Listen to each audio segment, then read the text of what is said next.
Good evening. खुश रहो, स्वस्थ रहो, सभी को एक एक मोल आशीर्वाद। हाँ जी, दिख रहा हूं क्या मैं आप लोगों को? मेरी आवाज आ रही है? रिडॉक्स में जेई मेंस और नहीं आ रही तो डिस्कस हो गया था सारा, ये पुराना दिया है। होमवर्क क्या था लास्ट क्लास में?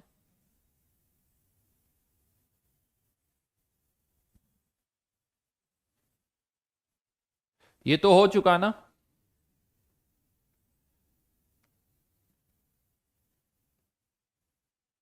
और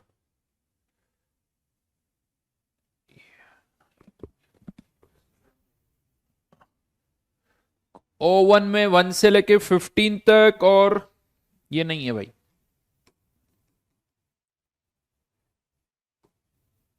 1 से 15 और S1 में 1 से लेके 10 तक, राइट?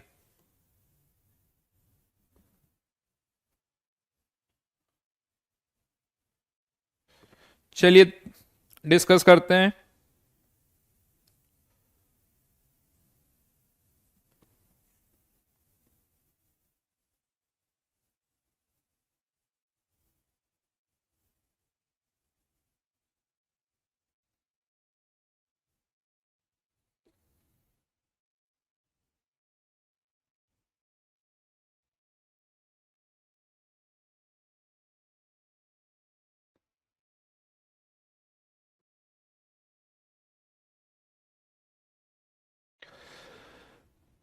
ओवन में डाउट्स बोलिए।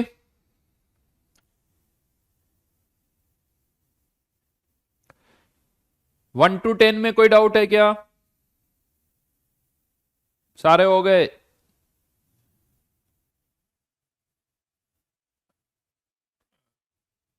1 से लेके 10 तक कोई डाउट?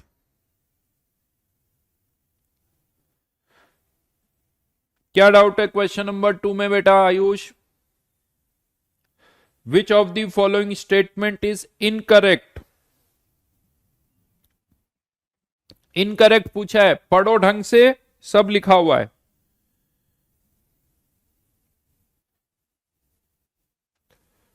ढंग से पढ़ो, सब लिखा हुआ नोट्स में।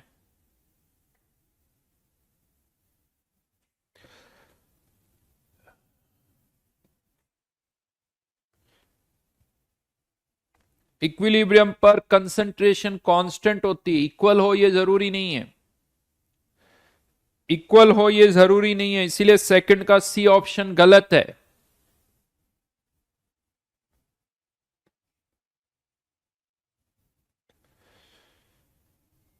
क्वेश्चन नंबर 4 बिल्कुल सही है। जब इक्विलिब्रियम आएगा तो फॉरवर्ड रेट बैकवर्ड रेट के बराबर हो जाएगी।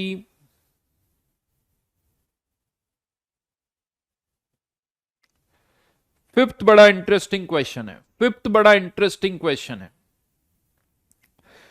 ये बेसिकली ये क्वेश्चन आपको ये बताता है कि यस, इक्विलिब्रियम जो है वो डायनेमिक इक्विलिब्रियम होता है।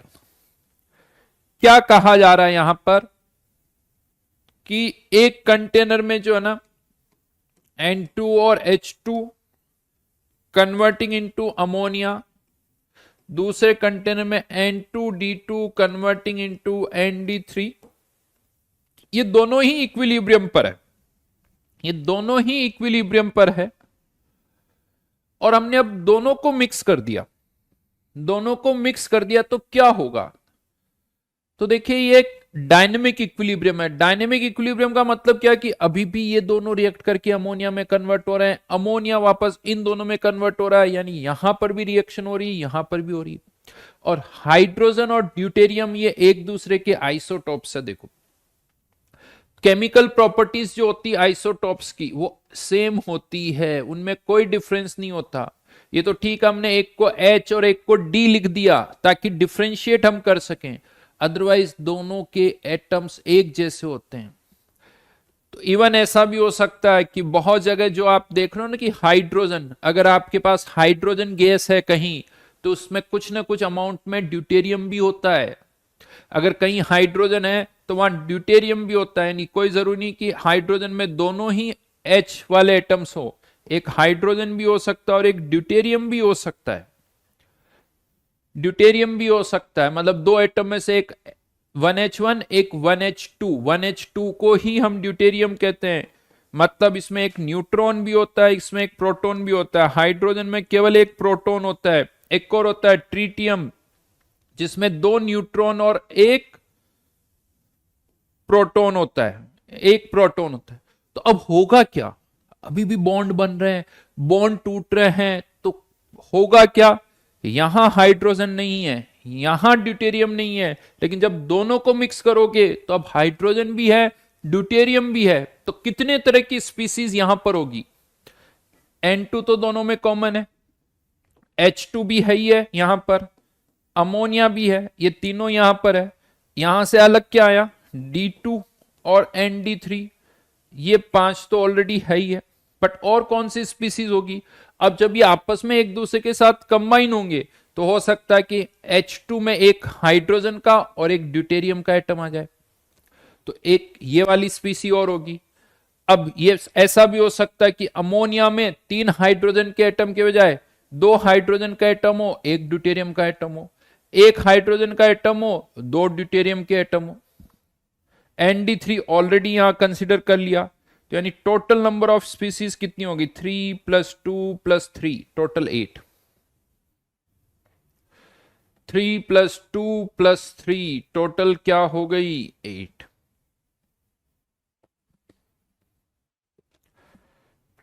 ये आंसर गलत है, इसमें आंसर डेली करो, इसका आंसर,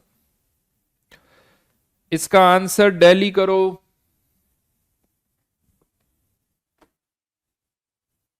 चेंज कर लेना।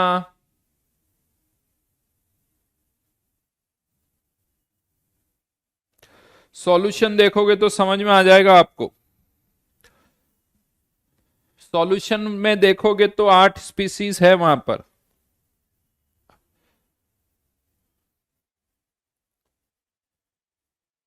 चलिए आगे बढ़ते हैं।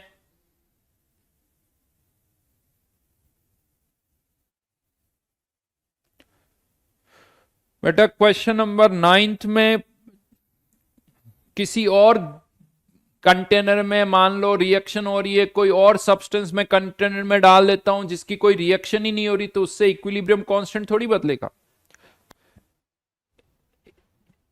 इस रिएक्शन का इक्विलिब्रियम कांस्टेंट तभी बदलेगा जब आप कंटेनर का टेम्परेचर बदलोगे। किसी और गैस को डालने से, किसी और गैस को निकालने से इक्विलिब्रियम कांस्टेंट डिपेंड नहीं करता भाई।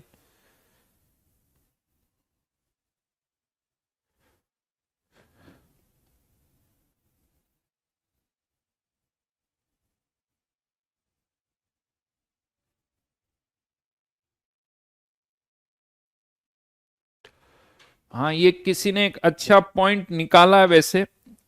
किसी ने पूछा है कि सर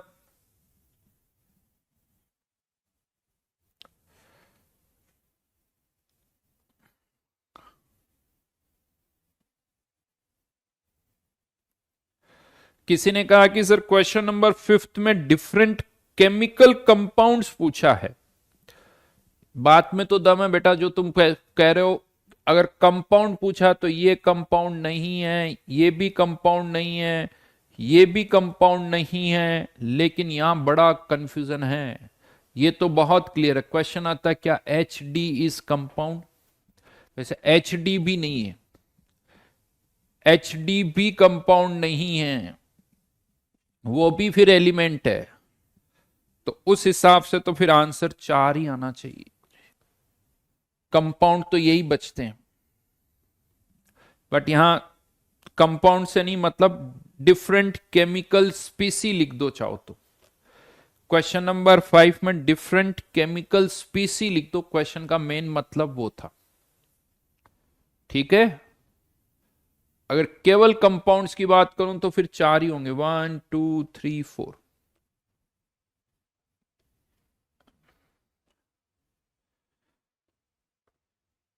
चलिए आगे बढ़ते हैं।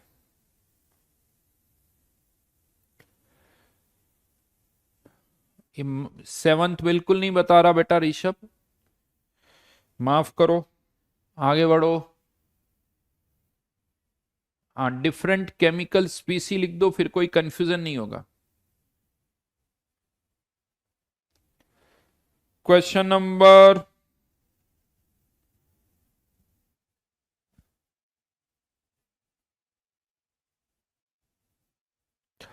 क्वेश्चन नंबर 10th में इक्विलिब्रियम कांस्टेंट की वैल्यू केवल टेम्परेचर पर डिपेंड करती है, वो कैटलिस्ट पर भी डिपेंड नहीं करती है।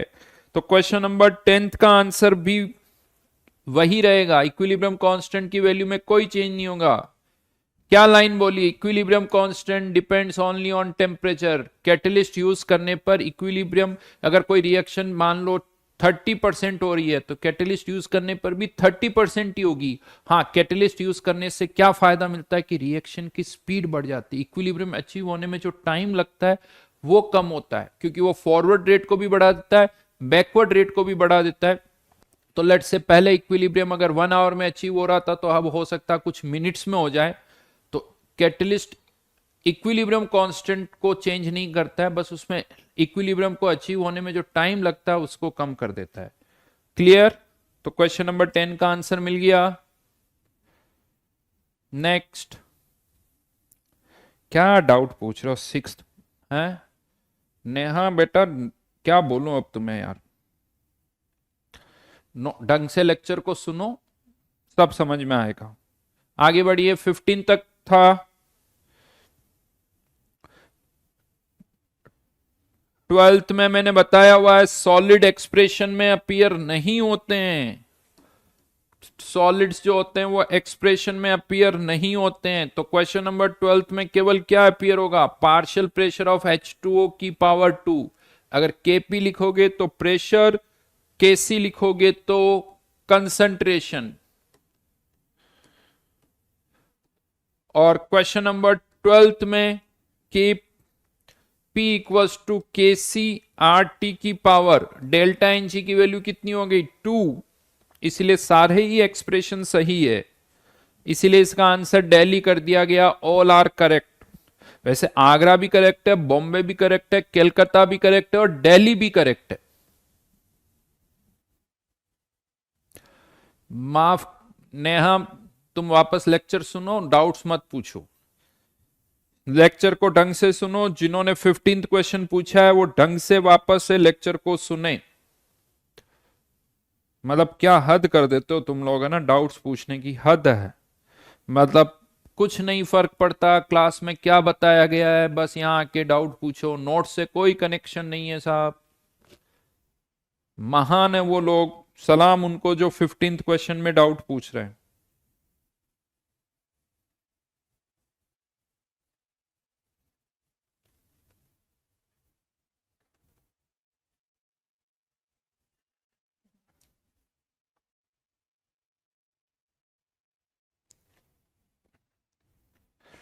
आंसर गलत है तो आंसर पूछो। 15th का कोई कह रहा आंसर गलत है, 15th में पहले रिएक्शन को क्या करना होगा? रिवर्स, और फिर उसको 2 से मल्टीप्लाई करना होगा। कुछ भी करो, या तो 2 से मल्टीप्लाई करके रिवर्स कर दो या रिवर्स करके 2 से मल्टीप्लाई कर दो। पहले मैं 2 से मल्टीप्लाई करूंगा तो इक्विलिब्रियम कांस्टेंट कितना हो जाएगा? 25 इंटू 10⁻⁻⁴। रिएक्शन को मैंने 2 से मल्टीप्लाई कर दिया तो इक्विलिब्रियम कांस्टेंट इतना हो गया। अब मुझे इसको रिवर्स करना है, तो जब मैं इसको रिवर्स करूंगा तो इस इक्विलिब्रियम कांस्टेंट इनवर्स हो जाएगा, यानी 25 इंटू 10⁻⁻⁴। समझ में आ रहा है क्या कर रहा हूं? तो 100 इंटू 100 अपॉन 25, तो ये 400 हो गया। कैसे आंसर नहीं आ रहा?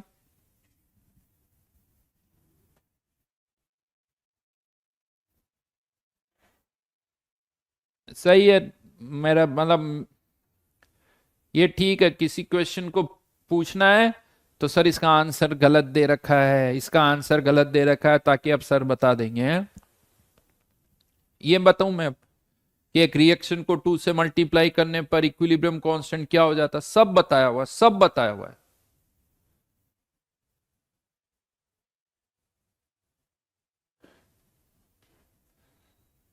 कि एक रिएक्शन को रिवर्स करने पर इक्विलिब्रियम कांस्टेंट रिवर्स करके लिख देने पर इक्विलिब्रियम कांस्टेंट इनवर्स हो जाता है, किसी फैक्टर से मल्टीप्लाई करने पर स्क्वायर हो जाता है। लेकिन नहीं साहब, हमें तो पता ही नहीं सरा, उनका कुछ नहीं होने वाला। बस उनको यहां पर एक दो डाउट्स पूछने होते हैं, जैसा लगता है कि डाउट्स पूछने से बस कुछ रुपए मिल रहे हो, या भगवान देख लेगा, भगवान और देखेगा तो गुस्सा होएगा।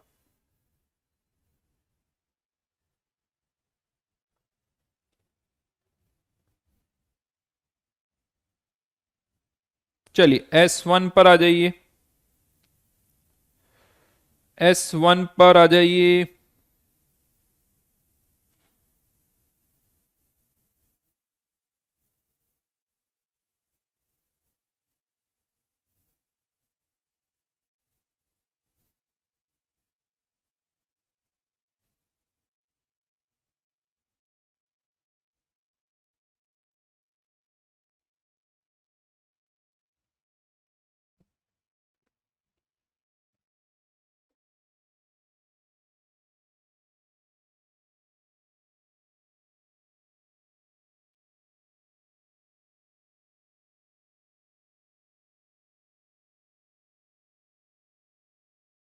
फिफ्थ,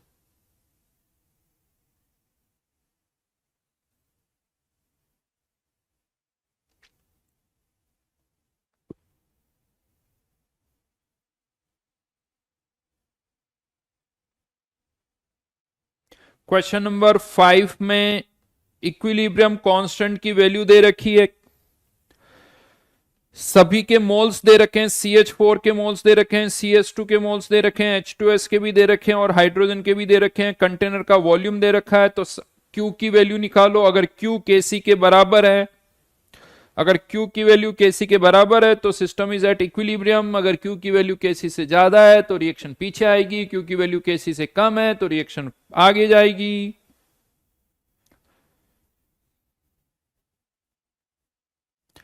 बिल्कुल सही आंसर दे रखा है। रिएक्शन राइट टू लेफ्ट आएगी, राइट टू लेफ्ट मतलब बैकवर्ड में आएगी, क्योंकि Q की वैल्यू Kc से ज्यादा है।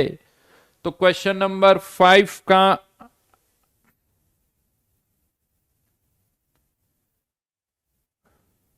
क्वेश्चन नंबर 5 में Q की वैल्यू Kc से ज्यादा है, सब कुछ सही।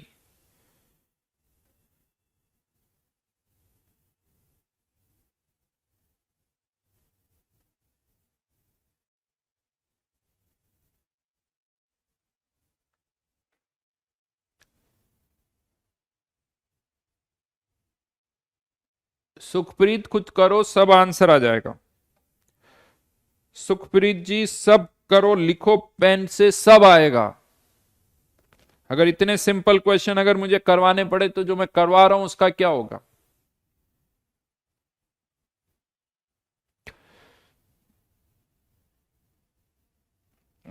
फिफ्थ भी पूछ लो, सिक्स्थ भी पूछ लो। चलिए आगे बढ़िए। सुखप्रीत नहीं बता रहा हूं, बार बार लिखने से कोई फायदा नहीं मिलेगा।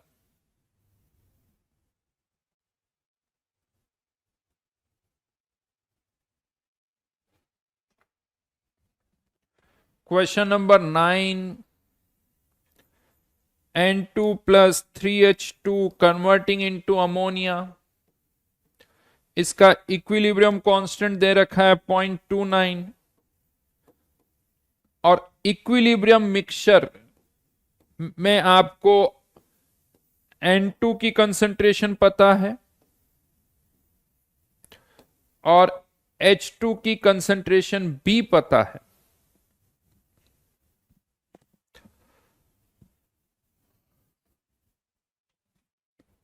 N2 की कंसंट्रेशन भी पता है और H2 की कंसंट्रेशन भी पता है।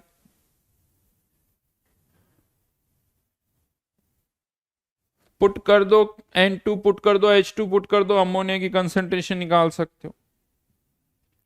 लेकिन डाउट है साहब। डन। बेटा एक चीज बहुत क्लियरली बता दूं आप लोगों को, जब भी मैं पढ़ाता हूं बहुत ढंग से सुनना बात को, हर एक तरह का क्वेश्चन करवाता हूं, उसके बाद ढंग से सुन रहे हो, ढंग से समझ रहे हो तो S1O1 के 60% से ज्यादा क्वेश्चन, 60% तो हो ही जाने चाहिए। 60% क्वेश्चन हो ही जाने चाहिए कम से कम। 60% से कम नहीं, ये मैं आपको बहुत क्लियरली बता दूं, कम से कम बोल रहा हूं।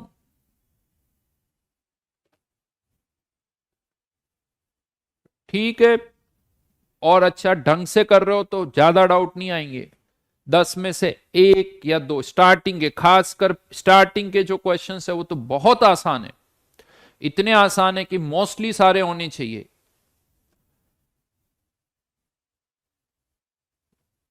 मतलब यहां पर आप ये मान के चलो, ये इस क्वेश्चन का लेवल उतना ही कि मैं आपके कह दूं कि यार 13 की टेबल लिखो, सर वो तो नहीं आती। ये इतने ही आसान है। सर 2 की आती है बस, हमें उससे आगे नहीं आती, हमें 4 की 5 की आती है, 10 की आती है बस, 2 की 5 की 10 की आती है, फिर नहीं आती, 13 की तो नहीं आती। वो अगर आप इस लेवल की बात कर रहे हो।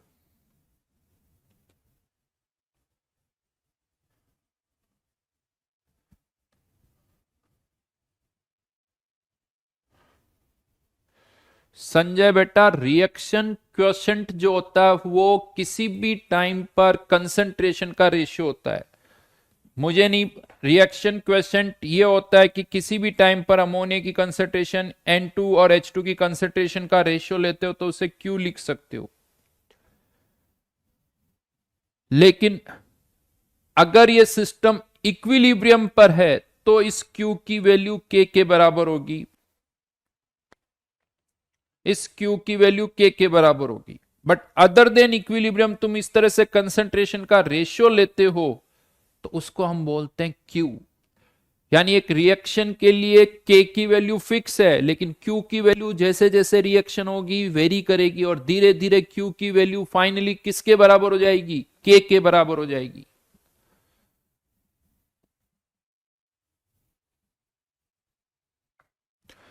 डन। चलिए अब मैं आगे बढ़ रहा हूं।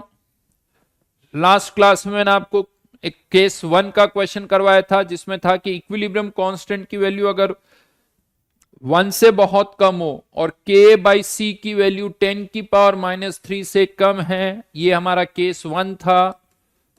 If K/C is less than equals to 10 raised to power -3, X can be neglected with respect to C. X can be neglected with respect to C.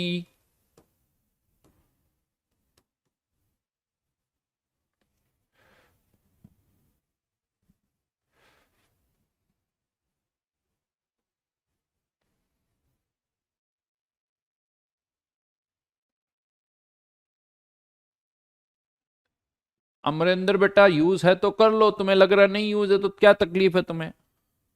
क्या तकलीफ है तुम्हें? तुम्हें लग रहा है यूज नहीं है तो खत्म बात।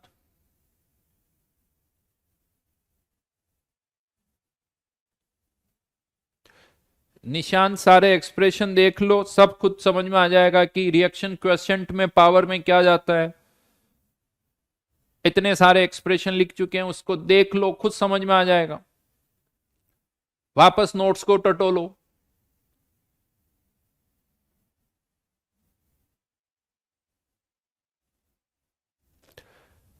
पूर्वी H2 और O2 के कुछ लास्ट के क्वेश्चंस बाकी है।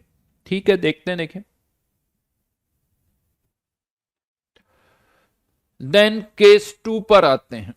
देन केस 2 पर आते हैं। वैसे केस 1 की एक कंडीशन थी, केस 1 ये नहीं था। अब केस 2 पर मैं आ रहा हूं। इफ, सॉरी ये के नहीं है, ध्यान रखना, के अपॉन इक्विलिब्रियम कांस्टेंट केसी था ये, अपॉन कॉन्सेंट्रेशन।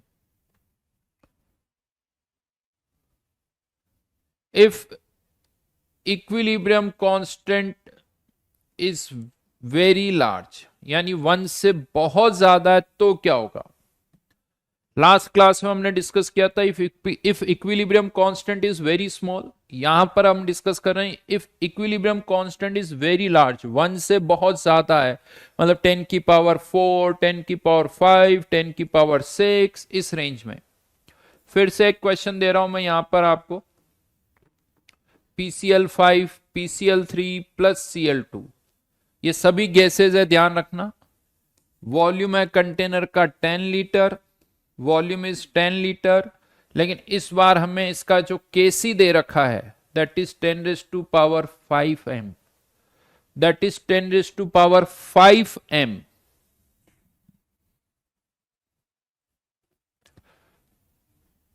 अब बताइए इक्विलिब्रियम पर, और इनिशियली इसके कितने मोल्स हैं, 1 मोल, तो इक्विलिब्रियम पर इन तीनों की कंसंट्रेशन क्या होगी, बताइए क्या होगी कंसंट्रेशन, सॉल्व करिए जल्दी से।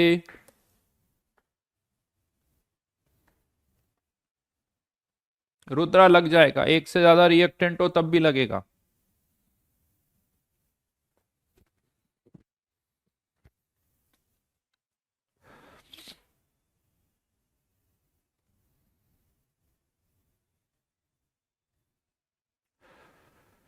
कृष्णा बेटे शीट को कितनी बार कर लिया, पहले तो तुम ये बताओ, तुम्हारी शीट पूरी हो गई क्या, exercise 1, S1O1, S2O2, JEE mains, JEE advance है कृष्णा, कितनी बार हुई, चलो बताओ, सारी एक्सरसाइज कितनी बार हो चुकी है।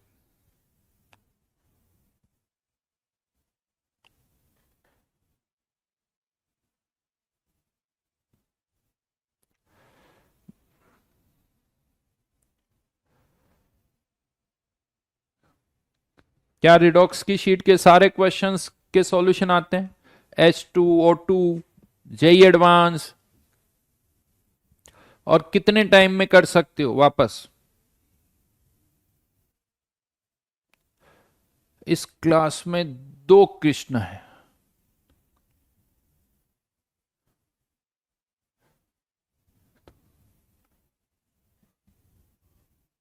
कृष्णा एक बार हुई है, तो बेटा पहले उस पे कॉन्फिडेंस लाओ, शीट को कर लो ढंग से, कुछ भी और करने की कोई जरूरत नहीं है। ये जो शीट मैं आपको दे रहा हूं उससे ज्यादा कुछ भी करने की जरूरत नहीं है, बस फिर मजे करो। हाँ लेकिन शीट में कॉन्फिडेंस स्पीड तभी आएगी जब शीट को 2 बार, और जो थोड़े अच्छे क्वेश्चन है उनको कम से कम 3 बार, जो अच्छे क्वेश्चन है उनको कम से कम 3 बार, जो आसान वाले क्वेश्चन है उनको 2 बार, जो थोड़े अच्छे अच्छे क्वेश्चन है उनको कम से कम 3 बार करोगे, तब जाके लगेगा कि हाँ ये हुआ है। फिर उसके बाद आप एनसीईआरटी पढ़ लो, एनसीईआरटी अच्छी तरह से पढ़ लो। वैसे बहुत ज्यादा एनसीईआरटी फिजिकल केमिस्ट्री में ज्यादा रोल नहीं है, बट हाँ फिर भी हमें एनसीईआरटी तो पढ़नी है, ऐसा नहीं कि नहीं पढ़नी है।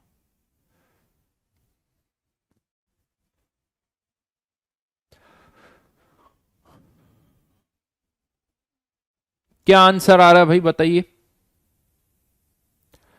क्या आंसर आ रहा है यहां पर, PCl5 PCl3 Cl2, पृथ्वी का तो आंसर 0 आ रहा है, दीपिका का आंसर 10 की पावर 5 आ रहा है, मतलब 1 मोल में से 10 की पावर 5 मोल्स रिएक्ट कर जाएंगे। सोचो 1 मोल में से 1 लाख मोल रिएक्ट कर जाएंगे।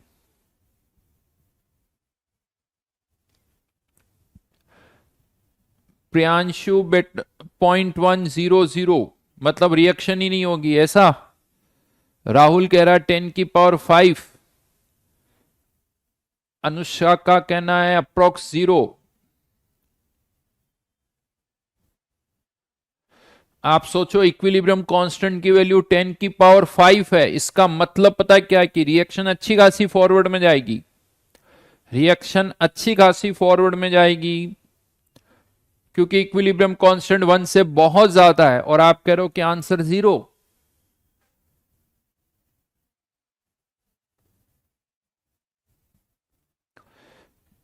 मानसी का कहना है 10 की पावर 2, मतलब 1 मोल में से 100 मोल्स रिएक्ट कर जाएंगे ऐसा। चलिए बताता हूं मैं आपको, पहली चीज तो इसको वापस कंसंट्रेशन में लिख देते हैं, तो इसकी कंसंट्रेशन हो जाएगी 0.1 माइनस एक्स, एक्स और एक्स, केसी दे रखा है 10 की power 5, x square 0.1 minus x, since ये कंसंट्रेशन है तो अब वॉल्यूम से अलग से डिवाइड करने की जरूरत नहीं है। क्वाड्रेटिक, अच्छा क्वेश्चन आता है क्या इस x को नेग्लेक्ट कर दें, क्या इस x को नेग्लेक्ट कर दें?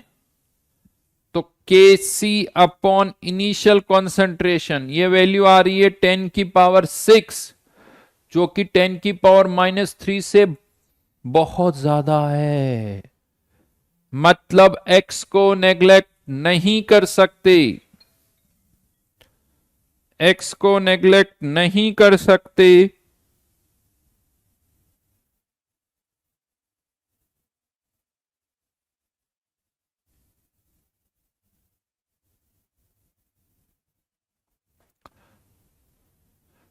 तो फिर क्या करेंगे?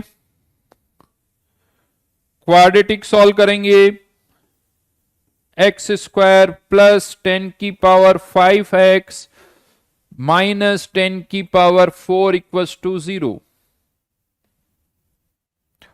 x इक्वल्स टू 10 की power 5 minus b, plus minus तो मैंने प्लस ही लिख दिया, 10 की पावर 10 प्लस 4 माइनस है तो प्लस इंटू 10 की पावर 4 डिवाइडेड बाय 2। अब जिनका जीरो आ रहा है वो कैसे आ रहा है वो मैं बता देता हूं। जिनका जीरो आ रहा है उन्होंने क्या किया, 10 की पावर 10 के रेस्पेक्ट में इसको नेग्लेक्ट कर दिया क्योंकि बहुत कम है, ये वैल्यू बहुत कम है। और जैसे ही हमने इसको नेग्लेक्ट किया, इसका स्क्वायर रूट 10 की पावर 5, यहां माइनस यहां plus, answer is 0, answer is 0। तो आप कह सकते हो हाँ सर आपने यही तो कहा था कि इस तरह से अगर स्क्वायर रूट में कोई टर्म छोटी सी है तो उसको नेग्लेक्ट कर सकते हैं, बात तो सही है आपकी।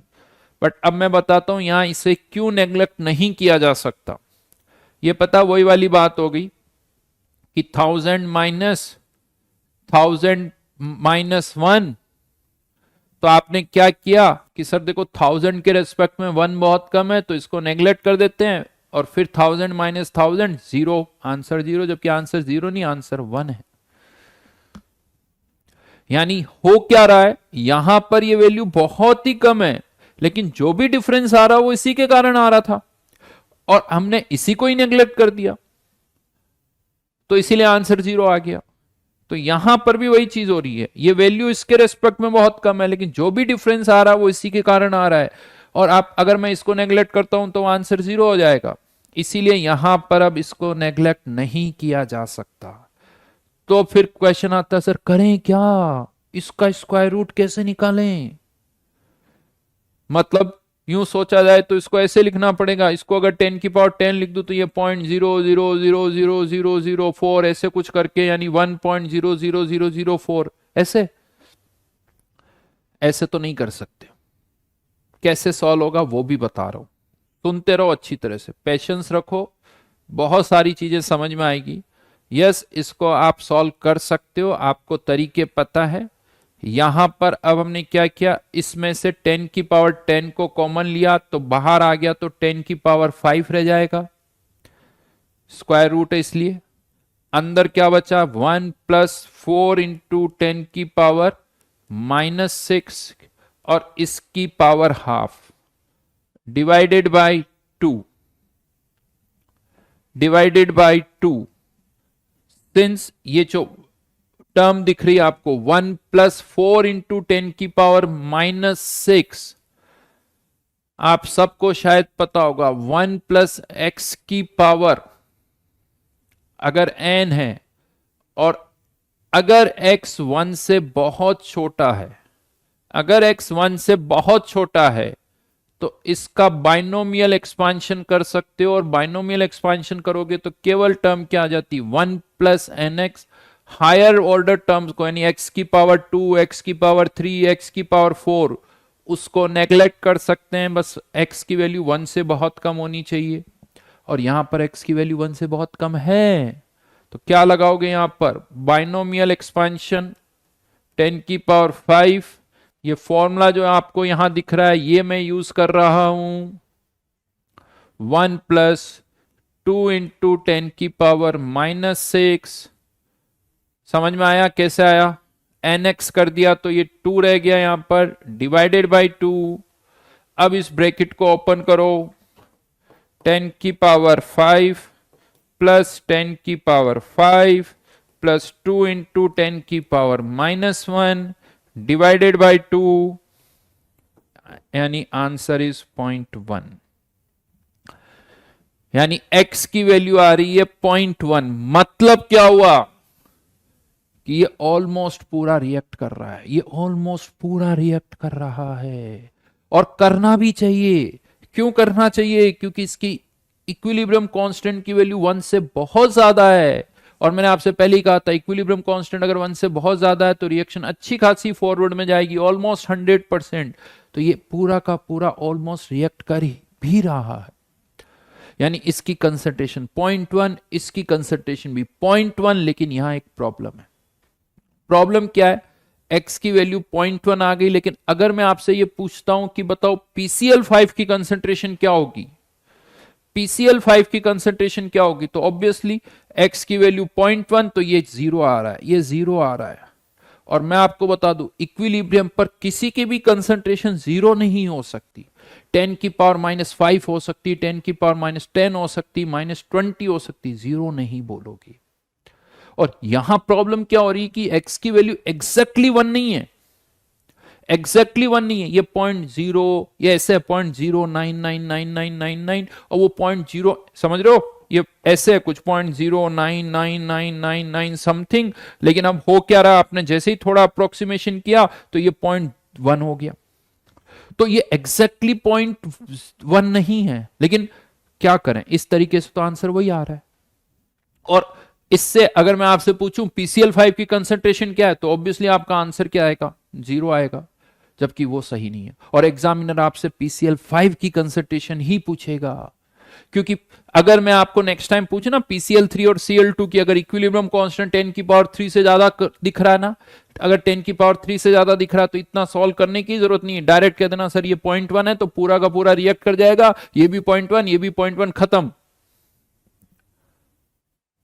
तो क्वेश्चन आता है PCl5 की कंसंट्रेशन क्या होगी, वो कैसे निकालें सर?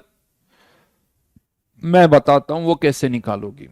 और यही एक ऐसी चीज है जहां पर जनता को मेनली इक्विलिब्रियम में प्रॉब्लम होती है। इसी तरह के क्वेश्चन के कारण, यानी एक क्वेश्चन के कारण सारे क्वेश्चन गलत हो जाते हैं, उनको कुछ समझ में नहीं आता। और मैं आपको बताऊं ये क्वेश्चन बहुत आसान है, ये क्वेश्चन बहुत आसान है, एक छोटा सा कॉन्सेप्ट पता होना चाहिए तो ये इतना आसान लगेगा कि अरे सर ये तो और आसान हो गया। कैसे, वो समझाता हूं पहले, लेकिन उसके लिए पहले एक छोटी सी चीज पूछूंगा, उसके लिए पहले एक छोटी सी चीज पूछूंगा। एक स्टेटमेंट मैंने लिखवाया था, याद करना, एक रिएक्शन को रिवर्स करके लिख देने पर इक्विलिब्रियम कांस्टेंट की वैल्यू इनवर्स हो जाती है, राइट? ये लिखा हुआ है, देखते हैं इसका कहीं कोई जरूरत पड़ेगी या नहीं पड़ेगी। बट राइट नाउ मैं क्या कर रहा हूं, लेट से ये कंटेनर है जिसमें A कन्वर्टिंग इनटू B, इसी रिएक्शन को हम दो कंटेनर में कर रहे हैं, सेम रिएक्शन को हम दो कंटेनर में कर रहे हैं। लेकिन मैंने क्या किया, इस कंटेनर में तो मैंने A के 2 मोल्स डाले और इस वाले कंटेनर में मैंने B के 2 मोल्स डाले, B के 2 मोल्स डाले। हाँ, लेकिन हमें एक स्टेटमेंट पता है, equilibrium can be achieved from any direction. तो क्या होगा, अगर मैं A डालूंगा तो B बनेगा या नहीं बनेगा, और यहां पर B से A बनेगा या नहीं बनेगा, ये बताओ जल्दी से। क्या यहां पर A से B और यहां B से A बनेगा या नहीं बनेगा, बताइए जल्दी से। Because equilibrium can be achieved from any direction. तो मान लेते हैं यहां पर A के कितने मोल्स रिएक्ट कर गए, X, तो इसके कितने बनेंगे, X। मान लेता हूं यहां इसके कितने मोल्स रिएक्ट कर गए, Y। अब मैं ऐसे ही लिख रहा हूं, हाँ कंटेनर में मैंने डाला B है, लेकिन B से बनेगा, ये एरो का ऐसा कुछ नहीं है। बहुतों को लगता है सर एरो तो ऐसे बना रखा है और आप कह रहे हो B से बनेगा, भाई एरो ऐसे बनाओ, एरो ऐसे बनाओ, एरो कैसे भी बनाओ, यानी बहुत जगह पर आप देखते हो कि एरो ऐसे भी बने होते हैं।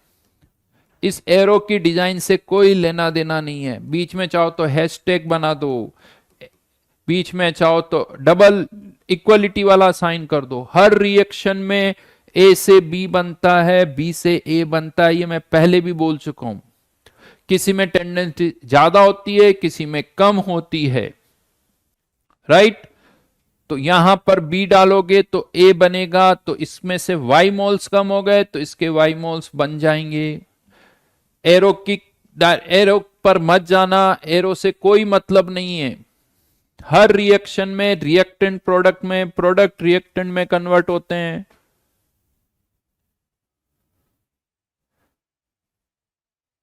समझ में आई बात? हाँ, क्वेश्चन अब ये है, चलिए यहां से एक्स मोल, इसके 2 मोल से कुछ रिएक्ट कर गया, इसका एक्स बना।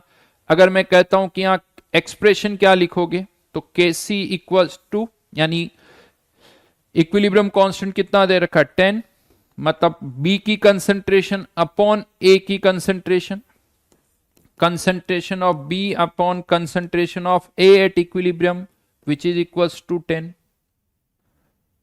तो यहां पर क्या होगा,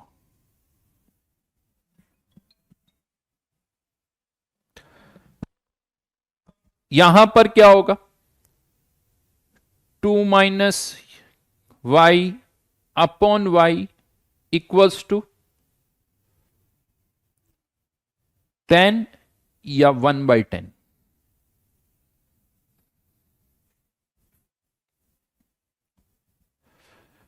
टेन या 1/10।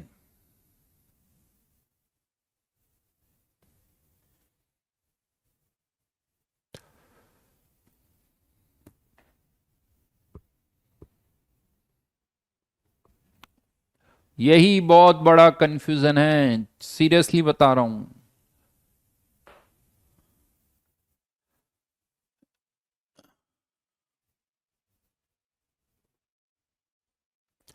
And answer is 10। क्यों, वो समझा देता हूं। बहुत जो स्टेटमेंट है वो क्या कहता है, एक रिएक्शन को रिवर्स करके लिखने पर, एक रिएक्शन को रिवर्स करके लिखने पर इक्विलिब्रियम कांस्टेंट की वैल्यू इनवर्स हो जाती है। क्यों इनवर्स हो जाती, रिवर्स करके जब आप लिखते हो तो पहले आप कंसंट्रेशन का रेशियो क्या ले रहे थे, बी अपॉन ए, और अब यहां पर कंसंट्रेशन का रेशियो क्या ले रहे हो, ए अपॉन बी, ए अपॉन बी। तो अगर बी अपॉन ए 10 है तो ए अपॉन बी ऑब्वियस ही बात है 1/10 होगा। उल्टा कर लो तो वही बात आ जाएगी। तो रिएक्शन को रिवर्स करके लिखने पर पहले जो रेशियो आप बी अपॉन ए ले रहे थे, अब आप ए अपॉन बी ले रहे हो, इसलिए ये 10 तो ये 1/10। तो हम ये कहते हैं कि एक रिएक्शन को रिवर्स करके लिखने पर इक्विलिब्रियम कांस्टेंट की वैल्यू इनवर्स हो जाती है।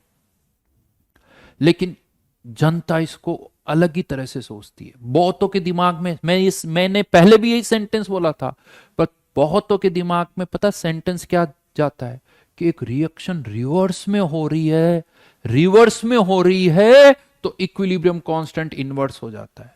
यानी उनके दिमाग में क्या, ए से बी बने तो 10 और बी से ए बने तो 1/10। ऐसा नहीं है। चाहे ए से बी बने, बी से ए बने, कैसे भी बने, अगर बी अपॉन ए का रेशियो है, बी अपॉन ए का रेशियो तो वो 10 ही होगा। यहां पर भी आप रेशियो बी अपॉन ए ही ले रहे हो, यहां पर भी आप रेशियो बी अपॉन ए ही ले रहे हो। Concentration of B upon concentration of A, concentration of B upon concentration of A, इसीलिए यहां पर भी 10, यहां पर भी 10। समझ में आई मेरी बात? समझ में आई मेरी बात? रिएक्शन ए से बी बन रहा है या बी से ए बन रहा है, इससे लेना देना नहीं है इक्विलिब्रियम कांस्टेंट को। इक्विलिब्रियम कांस्टेंट को इससे लेना देना है कि रेशियो ए अपॉन बी है या बी अपॉन ए है। ए अपॉन बी है या बी अपॉन ए, जब भी बी अपॉन ए होगा यही आएगा। और इसको ऐसे भी करके देख लेना, आप लोगों की जानकारी के लिए मैं बता दूं, अगर आपको लग रहा है सर कोई कंफ्यूजन नहीं है, यहां पर मैंने क्या कहा था, कंटेनर में क्या ऐड किया था हमने, बी। आप चाहो तो पहले ही रिएक्शन को उल्टा करके लिख दो, क्योंकि यहां कंटेनर में मैंने बी लिया था ना, तो आप उल्टा करके लिख दो, बी कन्वर्टिंग इनटू ए। लेकिन अब आपने जब इसको रिवर्स करके लिख दिया, तब इक्विलिब्रियम कांस्टेंट 1/10 लिखोगे। इसके कितने मोल्स, 2 माइनस वाई, वाई। और अब मैं रेशियो यहां पर, अब इस रिएक्शन की बात कर रहा हूं, तो यहां ए की कंसेंट्रेशन अपॉन बी की कंसेंट्रेशन, यानी y अपॉन 2 माइनस वाई। और सिंस a अपॉन बी है, इस रिएक्शन का इक्विलिब्रियम कांस्टेंट 1/10, उल्टा कर दो इसी को, 2 माइनस वाई अपॉन वाई 10, वही रिजल्ट आया।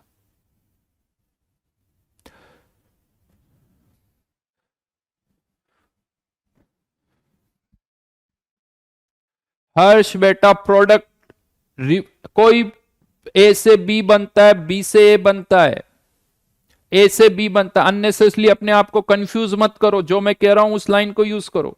हर रिएक्शन में ए से बी बनता है, बी से ए बनता है। यहां पर तुम्हारी इच्छा हो जिसको रिएक्टेंट बोलो, तुम्हारी इच्छा हो जिसको प्रोडक्ट बोलो। तरीका यह होता है कि रिएक्शन ऐसे लिखी हुई तो B upon A is K C, that's it. B upon A is K C. अब ए से बी बने या बी से ए बने उससे कोई मतलब नहीं है। जो लैंग्वेज मैं यूज कर रहा हूं वो यूज करो, बाकी की सारी लैंग्वेज जो है वो खत्म करो। इक्विलिब्रियम कांस्टेंट की वैल्यू इस पर डिपेंड करेगी कि बी अपॉन ए ले रहे हो या ए अपॉन बी ले रहे हो, दैट्स इट। चाहे ए से बी बने चाहे बी से ए बने, उससे कोई लेना देना नहीं है। और आप लोगों की जानकारी के लिए बता दूं, जब आप ये एक्सप्रेशन लिखते हो ना, कब लिखते हो, इक्विलिब्रियम पर लिखते हो, एट इक्विलिब्रियम। और एट इक्विलिब्रियम तो ना तो ए से बी बन रहा ना बी से ए बन रहा, जो बनना था बन गया, जो बनना था बन गया। और एक और चीज बता दूं, अगर मैं आपसे कह दूं कि यार ये रिएक्शन है जिसमें ऑलरेडी कंटेनर है जो कि ऑलरेडी इक्विलिब्रियम पर है, इसको ऐसे समझना, एक कंटेनर है जिसको मैंने कह दिया कि ऑलरेडी इक्विलिब्रियम है, इक्विलिब्रियम पर बी की कंसंट्रेशन है 4, ए की कंसंट्रेशन है 2, ए बी में या बी ए में कन्वर्ट हो रहा है। और मैं आपसे कहता हूं कि बताओ यार इस रिएक्शन का इक्विलिब्रियम कांस्टेंट क्या होगा, बताओ इस रिएक्शन का इक्विलिब्रियम कांस्टेंट क्या होगा। अब बताओ आप क्या रिएक्शन लिखोगे। मैंने तो डायरेक्ट आपको क्या कहा, इक्विलिब्रियम पर ए की कंसंट्रेशन इतनी है और बी की इतनी है। अब आप में से कोई बता सकता है कि मैंने कंटेनर में पहले ए डाला है या कंटेनर में बी डाला है? क्या आपको किसी को पता है कि मैंने ए से बी बनाया या बी से ए बनाया? किसी को नहीं पता। हां, अगर मैं कहता हूं इस रिएक्शन का इक्विलिब्रियम कांस्टेंट, अगर आप में से कोई रिएक्शन ऐसे लिखता है, अगर और कोई ऐसे लिखता है, दोनों का आंसर अलग अलग होगा। जिसने रिएक्शन को ऐसे लिखा है वो क्या कहेगा कि उसका इक्विलिब्रियम कांस्टेंट क्या है, ए अपॉन बी, ए की कंसंट्रेशन 2, बी की 4, आंसर 1/2। जो रिएक्शन को ऐसे लिखेगा वो क्या करेगा, बी अपॉन ए यानी 4/2, आंसर इज 2। दोनों, और दोनों एक ही चीज है, दोनों एक ही चीज है, दोनों अलग अलग है ही नहीं। यहां से भी वापस आप इससे उल्टा करके लिख दो, ये आंसर आ जाएगा, इसको उल्टा करके लिख दो, ये आंसर आ जाएगा। ये आपके ऊपर डिपेंड करता है। सबसे बड़ी प्रॉब्लम पता है क्या है, मैं बताता हूं। दिमाग को पहले तो खाली करो, जो मैं कह रहा हूं उसको सुनो। अगर कहीं से थोड़ा बहुत कुछ पढ़ा हुआ है, कुछ सुना हुआ है, तो उसको हटाओ। मेरी लाइनें रिकॉल करो, मेरी लाइनें रिकॉल करो। और प्रॉब्लम पता है क्या होती, थोड़ी कभी कभी क्या होता ना, वही मैं कहता हूं, अच्छी बातें, अच्छी बुक्स, अच्छे लोग जल्दी से समझ में नहीं आते हैं भाई, नहीं समझ में आते जल्दी से। इसीलिए बुरे लोग, बुरी आदतें, बुरे काम बड़े अट्रैक्ट करते हैं, जल्दी से अट्रैक्ट करते हैं। तो जो मैं कह रहा हूं उस पर फोकस करो, जो मैं वर्ड्स बोल रहा हूं उनको दिमाग में रखो। तो चीजें थोड़ी जल्दी समझ में आएंगी। बहुतों के दिमाग में पता क्या है, बस रिएक्शन ऐसे लिख दी तो सर ए से बी बना रहे हैं। मैंने इसीलिए आपसे बोला है ये एरो, मेरे से अगर पूछो तो एरो ऐसे लिखना ही नहीं चाहिए था। अगर मैं अगर बात करूं तो मैं ऐसे एरो बनाऊं, या आज की डेट की अगर मैं बात करूं थोड़ा, यानी तुम्हारी जनरेशन की बात करूं, ऑब्वियसली यार थोड़ी अलग अलग तो हो गई, तो हैशटैग बनाने लग जाऊंगा, उससे खत्म। अब कोई कहो कि ए से बी बना या बी से ए बना, खत्म स्टोरी यार। ना तो मैं बोल रहा हूं ए से बी बना, ठीक है ए से बी बना सकता हूं, बी से ए बना सकता हूं, बात खत्म हो गई।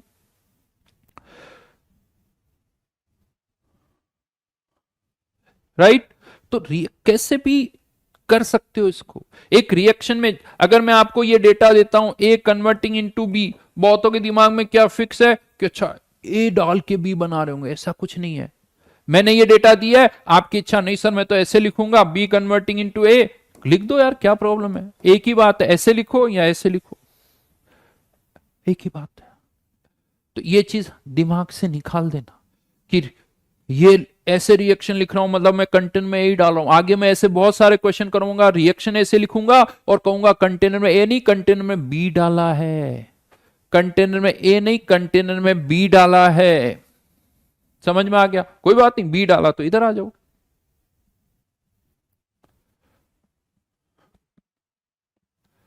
तो ये एग्जाम्पल बहुत ढंग से देख लेना, और इसी एक छोटी सी बात के लिए आयनिक के क्वेश्चन नहीं होते। हाँ, और देखो मैं तो साफ कहता हूं ऐसे छोटी छोटी चीजें तो होनी चाहिए बेटा, सब कुछ बड़ा स्ट्रेट फॉरवर्ड होगा ना, सब कुछ बड़ा स्ट्रेट फॉरवर्ड होगा तो आप जैसे और मेरे जैसे इंजीनियर्स की कोई जरूरत नहीं होगी इस दुनिया में। तो अगर किसी को लगता कि यार सर बड़ा कंफ्यूजन है, बड़ा कॉम्प्लिकेटेड है, तो बेटा वही चीज काम की है, नहीं तो तुम्हारी कोई जरूरत नहीं है, मेरी कोई जरूरत नहीं है। वाई, मैं क्यों इंपॉर्टेंट हूं? बिकॉज चीजें कॉम्प्लेक्स है। आपकी जरूरत किसी को क्यों पड़ेगी? जब चीजें कॉम्प्लिकेटेड होगी, जब चीजें कॉम्प्लेक्स होगी, तब उन्हें समझ में नहीं आएगा तो आपको बुलाएगा, तब वो आपको बुलाएगा, साहब इंजीनियर साहब आओ ये प्रॉब्लम सॉल्व कर दो, नहीं तो वही कर लेगा, तुम्हारी क्या जरूरत है। हाँ, और तुम्हारी फी उतनी ज्यादा होगी जितनी चीजें कॉम्प्लिकेटेड ज्यादा होगी। एक स्क्रू खोलने के तुम्हें कोई पैसे नहीं देगा, तुम्हें बुलाया नहीं जाएगा, तेरा स्क्रू नहीं खुल रहा थोड़ा खोल दो ना यार, तुम्हें नहीं बुलाया जाएगा। जितनी प्रॉब्लम बड़ी होगी, हाँ समझ में आई ना बात। तो इसीलिए वही चीजें सीखने की कोशिश करो। हाँ सर ये मुश्किल चीज आ रहा है, बस ये मजा आएगा, ये मुश्किल है ये सही है।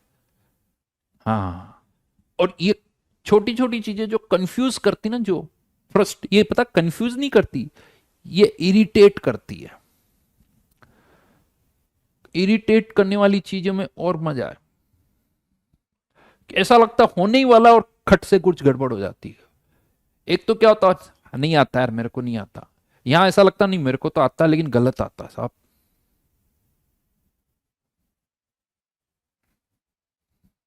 राइट? तो वापस से स्टेटमेंट को ढंग से बोलना। एक इक्विलिब्रियम कांस्टेंट की, यानी एक रिएक्शन को, एक रिएक्शन को रिवर्स करके लिखने पर इक्विलिब्रियम कांस्टेंट इनवर्स हो जाता है। आज के बाद ये नहीं बोलोगे कि एक रिएक्शन रिवर्स में हो रही तो इक्विलिब्रियम कांस्टेंट इनवर्स हो जाता है, रिवर्स करके लिख देने पर। क्योंकि रिवर्स करके लिख देने पर जो रेशियो आप पहले बी अपॉन ए ले रहे थे, अब वो ए अपॉन बी लेते हो, तो ये वाला स्टेटमेंट है। यहां पर भी रेशियो बी अपॉन ए है, यहां पर भी रेशियो बी अपॉन ए है, इसीलिए यहां पर भी 10, यहां पर भी 10, चाहे ए से बी बने बी से ए बने। राइट? समझ में आई बात? शिवांश का कहना है कि सर मेरा स्कूल में इस बार एग्जाम में सेकंड पोजीशन आया है। मतलब मजा आया ना शिवांश? हम्म, खुश हो?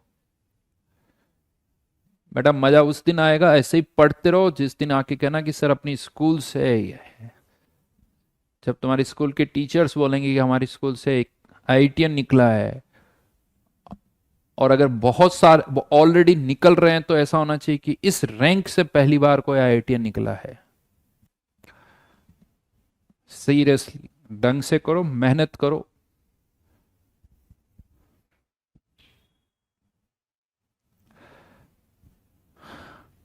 वैसे जनता पूछ रही कि सर पहली रैंक किसकी आई? ये दिल मांगे मोर है, ये भूख है ना। आदमी कभी सेटिस्फाई नहीं होता, वैसे होना भी नहीं चाहिए, होना भी नहीं चाहिए। लाइफ यही कहती है। बट दुख ही नहीं होना चाहिए। सेकंड आओ तो सेकंड की खुशी मनाओ कि मैं सेकंड आया हूं, बट थोड़ी सी देर के लिए फर्स्ट कैसे आऊंगा, बट सेकंड रैंक को एंजॉय करो बेटा, कि हमेशा फर्स्ट नहीं आ सकते, हमेशा फर्स्ट नहीं आ सकते, बट कभी तो आ सकते हैं। कभी सेकंड, कभी फर्स्ट, कभी थर्ड, कभी फोर्थ भी आएंगे, डोंट वरी। बट जब भी रैंक आए ये दिमाग में रखो, कभी फर्स्ट आऊंगा, और जिस दिन फर्स्ट आए ना उस दिन इतने मजे करो, क्योंकि ये होना चाहिए यार कभी सेकंड भी आ जाऊंगा, कभी थर्ड भी आ जाऊंगा, तो उसके मजे पूरे लो। फर्स्ट रैंक के भी पूरे मजे लो, सेकंड रैंक के भी पूरे मजे लो। जब सेकंड आए तो ये सोचो पीछे बहुत सारे हैं ना, चलो। तो वो जो स्टेप्स है ना वो होना चाहिए लाइफ में। लाइफ की जो जर्नी है ना, हर जगह इंजॉय करते हो जाओ, कोशिश अच्छी करो, बट रिजल्ट आने के बाद ये भी हमेशा सोच लो, ये भी हमेशा सोच लो, आपकी सेकंड रैंक आई है, 10th भी आ सकती थी, 10th भी आ सकती थी। तो उस रेंज को, उस रैंक को भी उतनी मजे से खुश होके एंजॉय करो। और जब एंजॉय कर लो लगता है मजा आ गया, अब चलो नेक्स्ट टाइम कोशिश करेंगे, फर्स्ट भी ट्राई करेंगे, है ना। तो ये याद रखना, क्योंकि बहुतों को मैंने देखा है, मतलब परेशान होके यार मेरी सेकंड क्यों आ गई, सेकंड क्यों आ गई यार। उसके चक्कर में जिंदगी में आप इतने साल टेंशन में रहो, वो नहीं करना चाहिए, राइट। वैसे ये ज्ञान बांटना बड़ा आसान है, काम बड़ा मुश्किल है, ये मैं आपको बता दूं। ये लेक्चर देना बड़ा आसान है, जब खुद पर आती है तो ये मुश्किल काम होता है। बट मैं चाहता हूं कि हम ऐसे बने, मैं आप सब। अब वापस इस पार्ट पर आते हैं, अब वापस इस पार्ट पर आ रहा हूं। इस क्वेश्चन को कैसे करेंगे, अब देखना ये क्वेश्चन कैसे जादू से सॉल्व होगा, एकदम मक्खन की तरह सॉल्व होगा ये क्वेश्चन। इस कॉन्सेप्ट को याद रखना, ये जो बताया इसको बॉक्स में डाल देना। अब मैंने आपको जो क्वेश्चन दिया था ना, वो क्या था, इसकी कंसंट्रेशन 0.1, इक्विलिब्रियम कांस्टेंट 10 की पावर 5। एक तो इक्विलिब्रियम कांस्टेंट क्या सजेस्ट कर रहा है कि यार इस रिएक्शन की फॉरवर्ड में जाने की टेंडेंसी बहुत ज्यादा है। और एक स्टेटमेंट तो हम बोलते ही है ना कि equilibrium can be achieved from both the direction. तो आप क्या करो, आप मान लो कि ये PCl5 पूरा रिएक्ट कर गया, पूरा रिएक्ट कर गया, मतलब ये हो गया 0, ये 0.1, ये 0.1। यानी क्वेश्चन को ये बदल दो, क्वेश्चन को ही बदल दो। आप ये मत बोलो आपने कंटेनर में PCl5 डाला है, आप ये बोलो आपने कंटेनर में PCl3 और Cl2 डाला है। कितने कितनी कंसंट्रेशन है उसकी, 0.1 0.1। क्वेश्चन को ही बदल दिया। अब आपके पास ऑप्शन ये है कि आप इसको रिवर्स करके लिख दो।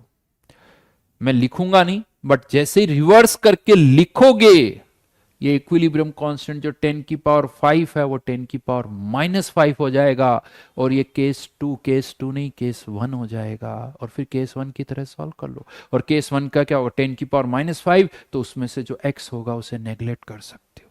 कुछ समझ में आई, चमकी, कुछ चमका क्या, बात समझ में आई।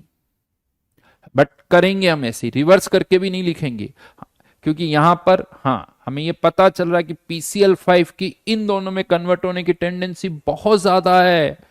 मतलब फॉरवर्ड में आने की टेंडेंसी बहुत ज्यादा है, इसका मतलब इन दोनों की PCl5 में कन्वर्ट होने की टेंडेंसी बहुत कम है। मतलब इसमें से अगर X रिएक्ट करता है, इसमें से भी X रिएक्ट करेगा, इसका X बनेगा, लेकिन इस X की वैल्यू 0.1 के रेस्पेक्ट में बहुत कम होगी, बहुत कम होगी। क्यों? क्योंकि फॉरवर्ड में आने की टेंडेंसी ज्यादा तो बैकवर्ड में आने की टेंडेंसी कम। जैसे करते ही ना, अगर मैं उल्टा करके लिख देता, अगर मैं इसको ऐसे करके लिख देता, याद करो, अभी मैं लिखना नहीं चाहता हूं, मैं चाहता हूं इसी की आदत पड़े। अगर मैं ऐसे करके लिखता तो ये केस 2 केस 1 बन गया। ये 0.1 माइनस एक्स, 0.1 माइनस एक्स और एक्स, और आप इस एक्स को क्या कर देते? नेग्लेक्ट। मुझे लग रहा है आप लोगों की कमेंट आ नहीं रहे हैं यार।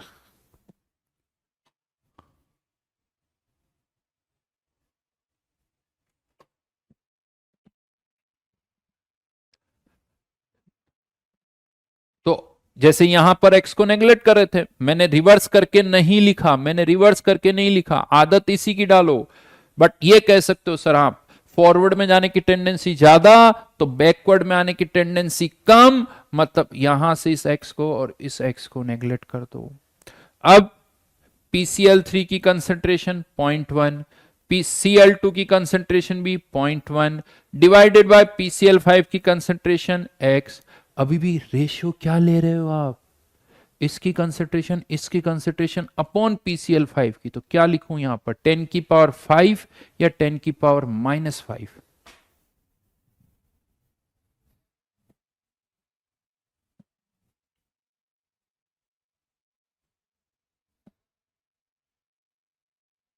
10⁵ या 10⁻⁵?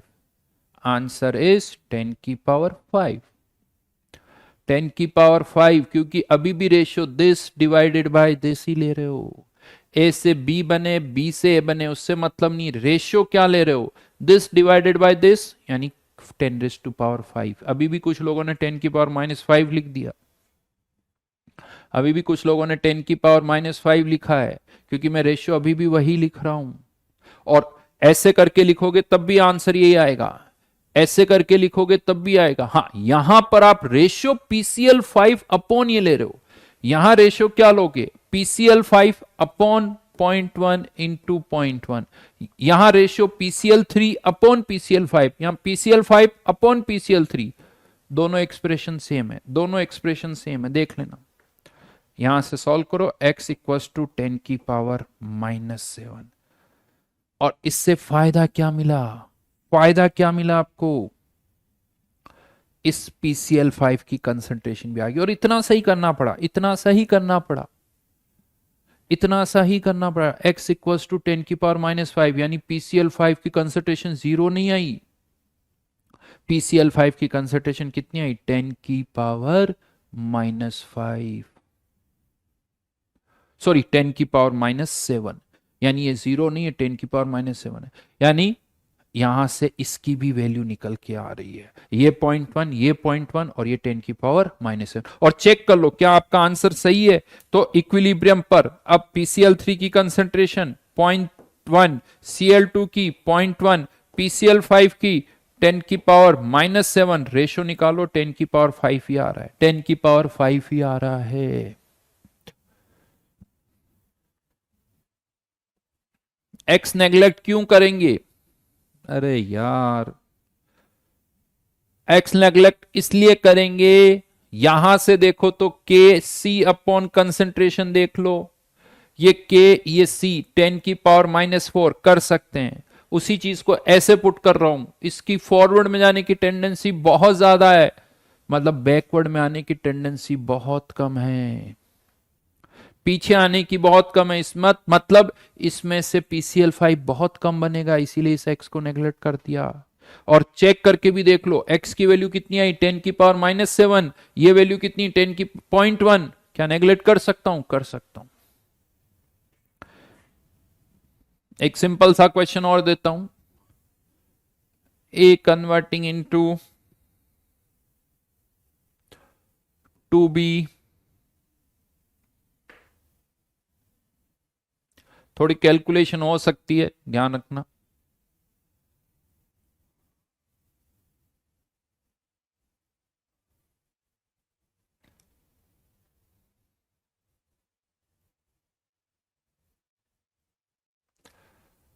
इसके 2 मोल, वॉल्यूम 10 लीटर, Kc, चलो कुछ और वैल्यू ले देता हूं, 4 इंटू 10⁵। बताइए इक्विलिब्रियम पर ए और बी की कंसंट्रेशन क्या होगी?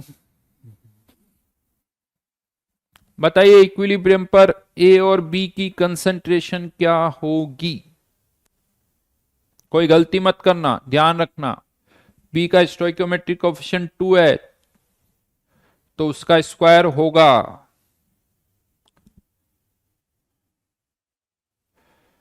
ड्रॉपर के स्टूडेंट, बेटा ड्रॉपर की क्लास चल रही है उससे पढ़ो। यहां पर ड्रॉपर, यहां पर थोड़ा सा स्लो इन द सेंस, यूं कह सकते हो कि क्योंकि हमारे पास 2 साल है तो कंपैरेटिवली आराम आराम से पढ़ते हैं।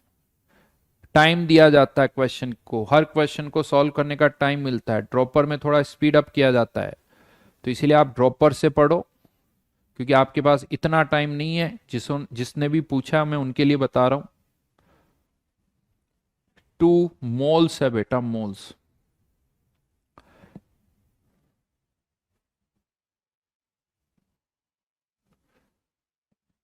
ए और बी दोनों की कंसंट्रेशन बतानी है। अनुषा का आंसर आ गया 10⁻⁻5। राजवीर का भी आया है 4 इंटू 10⁻⁻7, 10⁻3। वाह निशित, मोल्स मैंने डाले 2, तुम कह रहे हो 10⁻3।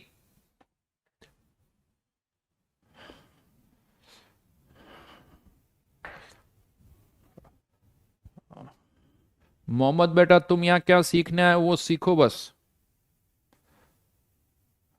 बाकी इधर उधर की ज्ञान की बातें कहीं और करना बाद में, नहीं तो भी। समझ में आई बात?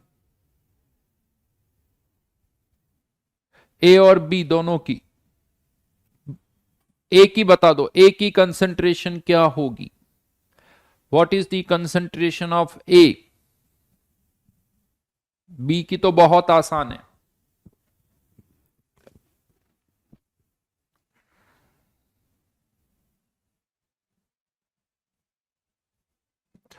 फोर इंटू 10⁻⁻7, ज्यादातर का आंसर यही आ रहा है, 4 इंटू 10⁻⁻7। चलिए करके देखते हैं।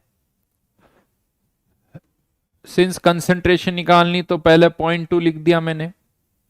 अब क्या करेंगे, इसको पूरा रिएक्ट करवा दिया तो 0.2 से कितना बनेगा? 0.4। 0.2 से कितना बनेगा? 0.4। अब वापस बैकवर्ड में लेके आओगे तो 0.4 माइनस एक्स, तो इधर अगर इसका x रिएक्ट कर रहा है तो इसका x/2 बनेगा, x/2 बनेगा। वैसे कोई x भी लिख रहा है तो आंसर आ जाएगा, क्योंकि अभी प्रॉब्लम होनी है। बट हाँ, अगर यहां -x है तो यहां x/2, लेकिन इक्विलिब्रियम कांस्टेंट की वैल्यू 1 से बहुत ज्यादा है, मतलब फॉरवर्ड में जाने की टेंडेंसी बहुत ज्यादा है, तो बैकवर्ड में आने की टेंडेंसी बहुत कम। मैं इस x को नेग्लेक्ट कर सकता हूं। 0.4 बी की कंसंट्रेशन का स्क्वायर अपॉन ए की concentration x/2 equals to 4 into 10⁵। और अब x निकाल के फिर x/2 करोगे तो कोई फायदा नहीं है, तो मैं यहां पर डायरेक्ट x/2 की वैल्यू ही निकाल रहा हूं। x/2 इक्वल्स टू, ये क्या हो जाएगा? 4, चाहो तो ऐसे लिख सकते हो इसको, 16 इंटू 10⁻⁻2 डिवाइडेड बाय 4 इंटू 10⁵, यानी 4 इंटू 10⁻⁻7। ये x/2 की वैल्यू आई और x/2 ही ए की कंसंट्रेशन है, तो इसलिए ये ए की कंसंट्रेशन होगी। क्वेश्चन आता बी की कंसंट्रेशन कितनी है? वो तो 0.4 है, क्योंकि x को वैसे ही नेग्लेक्ट कर दिया। 0.4 चेक कर लो वापस से, क्या ये रेशियो 10 इसके बराबर आ रहा है या नहीं आ रहा, वो आप चेक कर सकते हो। तो आंसर इज 4 इंटू 10⁻⁻7। -7। कुछ नया नहीं किया है, कुछ नया नहीं किया है। समझ में आई बात? यहीं पर एक छोटी सी चीज और बोल रहा हूं, ये जो है ना फॉरवर्ड में जाने का, तो मैं यहां पर एक चीज और बता दूं। कभी कभी क्वेश्चन में पहले पूरा फॉरवर्ड में जाते हैं, फिर वापस थोड़ा बैकवर्ड में आते हैं। कभी कभी कुछ क्वेश्चन ऐसे भी हो गए जिसमें पहले पूरा बैकवर्ड में आते हैं, फिर वापस फॉरवर्ड में जाते हैं। ये बहुत होता है।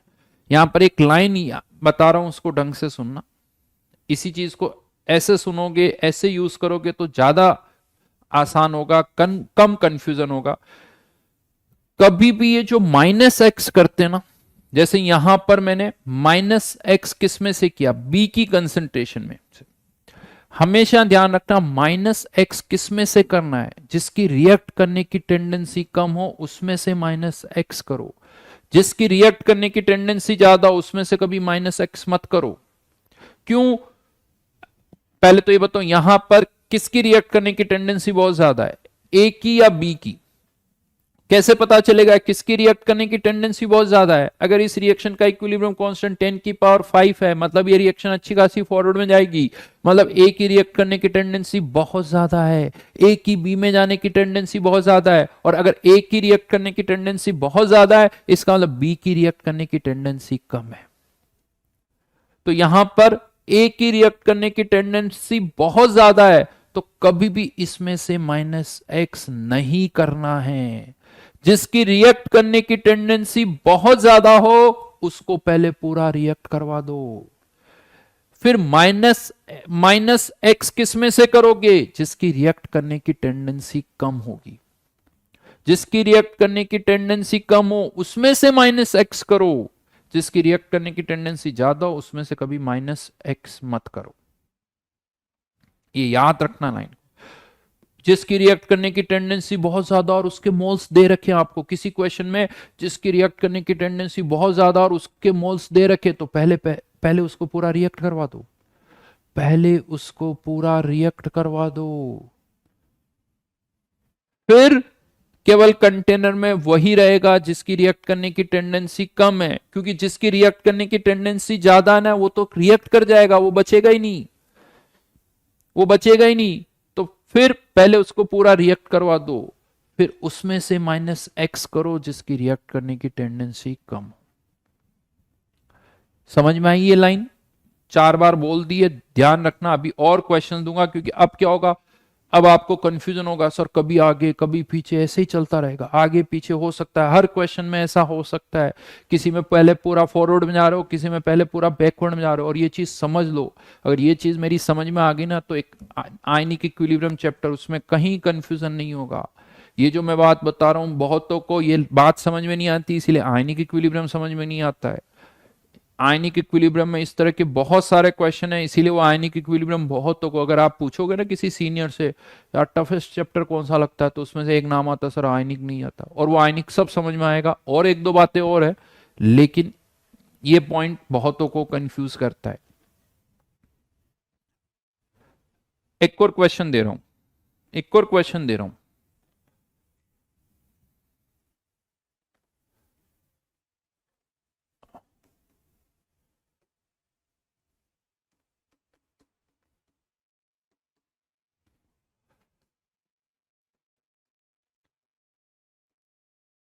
बताइए इक्विलिब्रियम पर ए और बी की कंसंट्रेशन क्या होगी?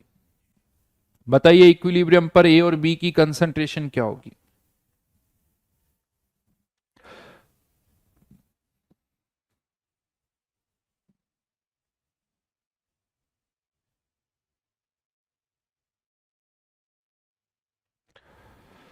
कोई बात नहीं विपुल, टेंशन मत लो।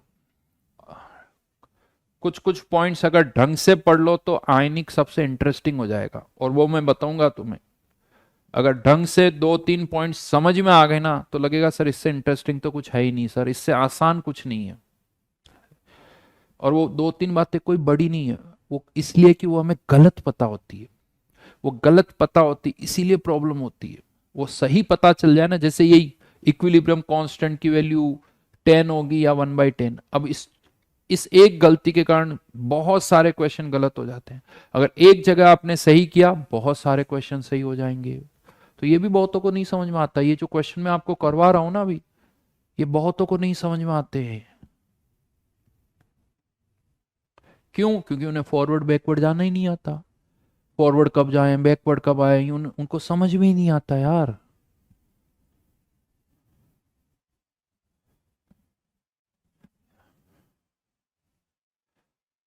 अब बताओ क्या करेंगे। यहां पर इक्विलिब्रियम पर ए और बी की कंसंट्रेशन बतानी है।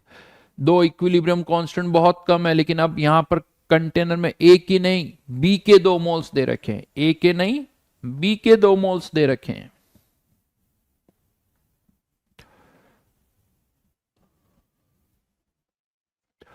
बिल्कुल साहिल सही बोल रहे हो।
तो यहां पर किसकी रिएक्ट करने की टेंडेंसी ज्यादा है, ए की या बी की?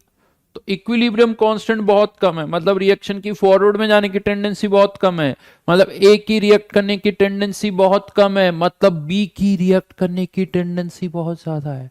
यहां पर बी की रिएक्ट करने की टेंडेंसी बहुत ज्यादा है। क्या ये बात समझ में आई? क्योंकि फॉरवर्ड में जाने की टेंडेंसी कम है, मतलब ए की रिएक्ट करने की टेंडेंसी कम है, मतलब बी की रिएक्ट करने की टेंडेंसी ज्यादा, और हमें बी के ही मोल्स दे रखे हैं। तो पहले इस बी को पूरा रिएक्ट करवा दो।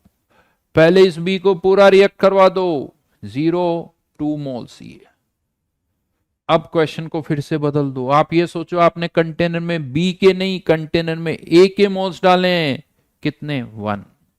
क्वेश्चन, सॉरी गलत लिखा मैंने, 1 मोल। 1 2 नहीं होगा। आपने कंटेनर में, क्वेश्चन बदल दो, आप ये बोलो बी के नहीं ए के मोल्स डाले हैं। Concentration 0.1 minus x 2x। और अब वापस से इस x को नेग्लेक्ट कर सकते हो।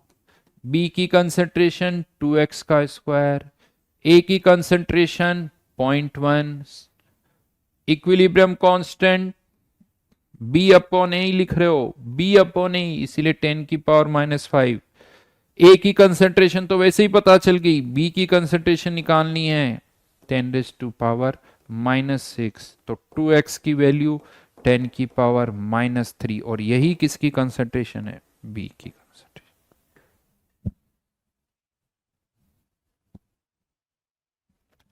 एग्जैक्टली ऐसे ही होना चाहिए। एग्जैक्टली ऐसे ही होना चाहिए, इसके अलावा और कोई तरीका नहीं। इसके अलावा कोई और तरीका नहीं होना चाहिए।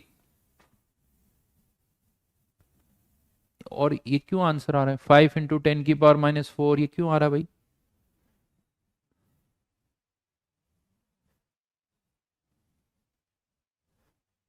राजवीर का ठीक है, राजवीर का आंसर सही है। और बताइए, आ रहा है या नहीं आ रहा ये आंसर?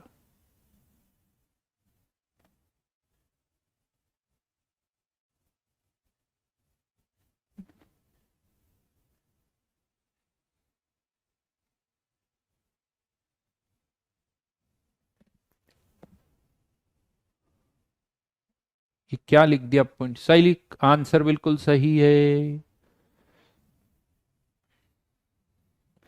इसमें कैलकुलेशन मिस्टेक। है इसमें कैलकुलेशन मिस्टेक, इतनी सी कैलकुलेशन में कैलकुलेशन मिस्टेक।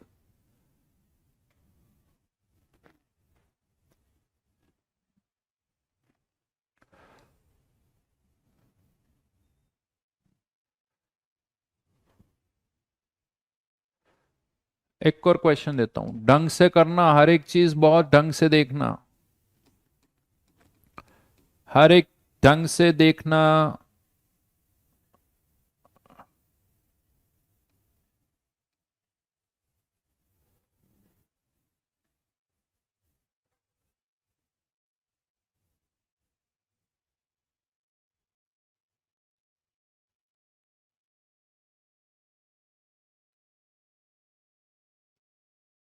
वॉल्यूम 1 लीटर ही ले लिया इस बार, वॉल्यूम इज 1 लीटर।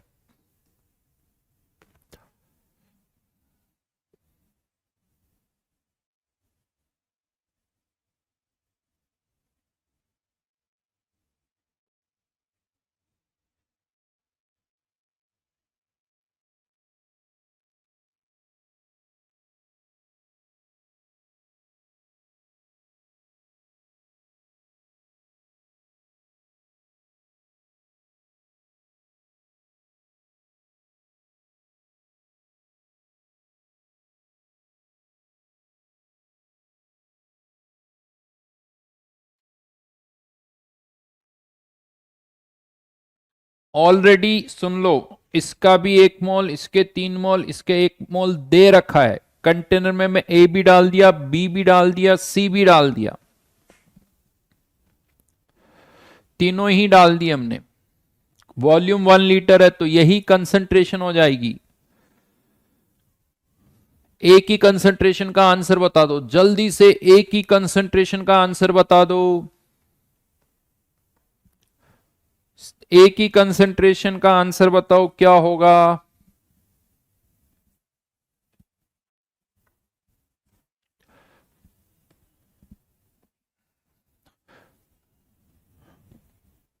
थोड़ा सा अलग है, देखो हर क्वेश्चन रिपीट में कुछ नहीं करने वाला हूं, ये मैं बता दूं, रिपीट कुछ नहीं करता। हर क्वेश्चन में एक स्टेप हम थोड़ी और आगे बढ़ते हैं, एक स्टेप थोड़ी और आगे बढ़ते हैं हम, तो कुछ तो नया करना पड़ेगा।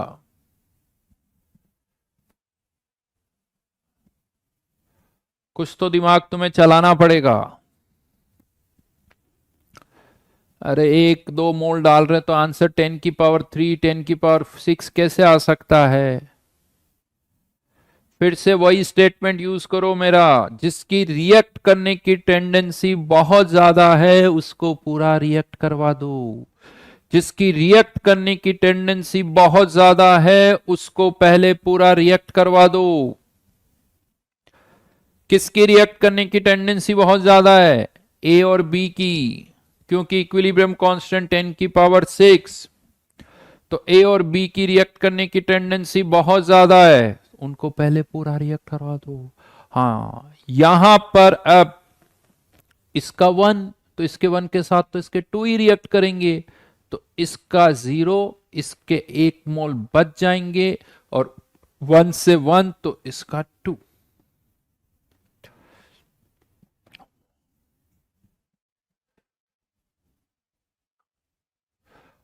और अब वापस इस रिएक्शन को पीछे लेके आओ, पूरी फॉरवर्ड में चले गए। और पूरी फॉरवर्ड का मतलब ये नहीं कि ए को भी 0 करो, बी को भी 0 करो, बी 0 नहीं हो सकता, क्यों, क्योंकि ए ही खत्म हो गया तो बी का 1 मोल बचेगा, बी 0 नहीं होगा।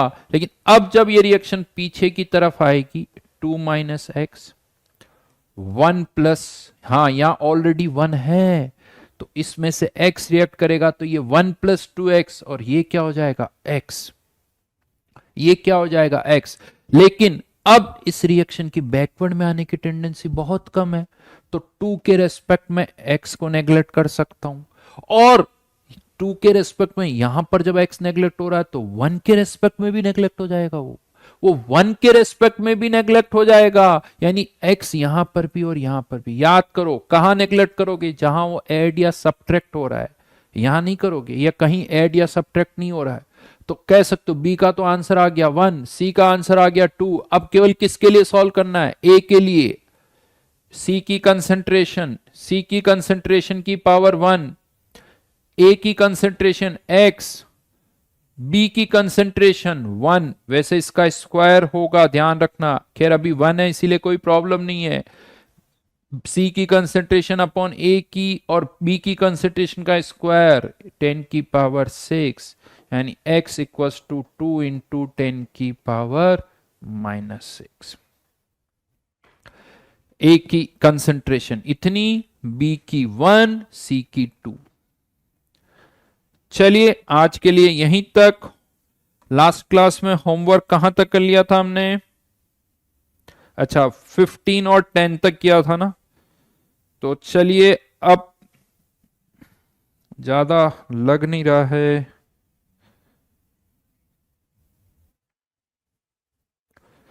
तो S1 में 11 से लेके 16 तक ही दे पाऊंगा, कोशिश और करता हूं भी।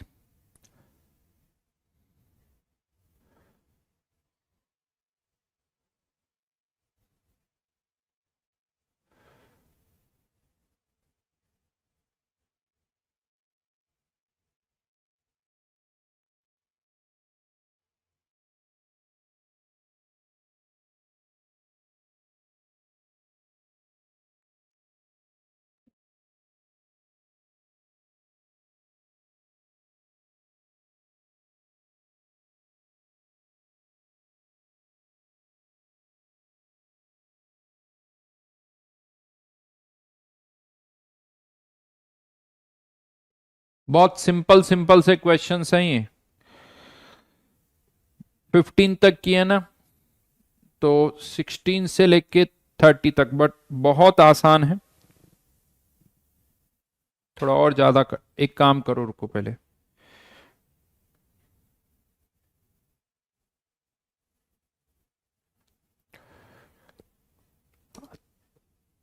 थर्टी से लेके 38 तक।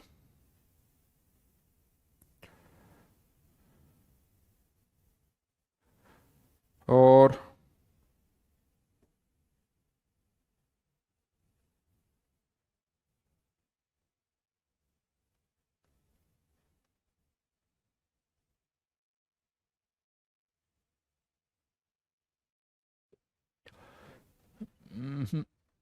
इसी को थोड़ा और बढ़ा देता हूं।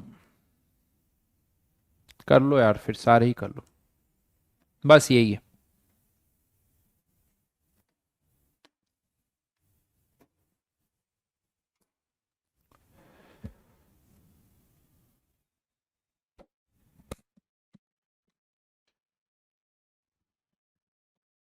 निशांत क्वेश्चन पर सोचो, हर किसी क्वेश्चन में कंफ्यूजन हो तो उस क्वेश्चन की बात करो। उस क्वेश्चन को लेके आओ जहां तुम्हें कंफ्यूजन है, ठीक है।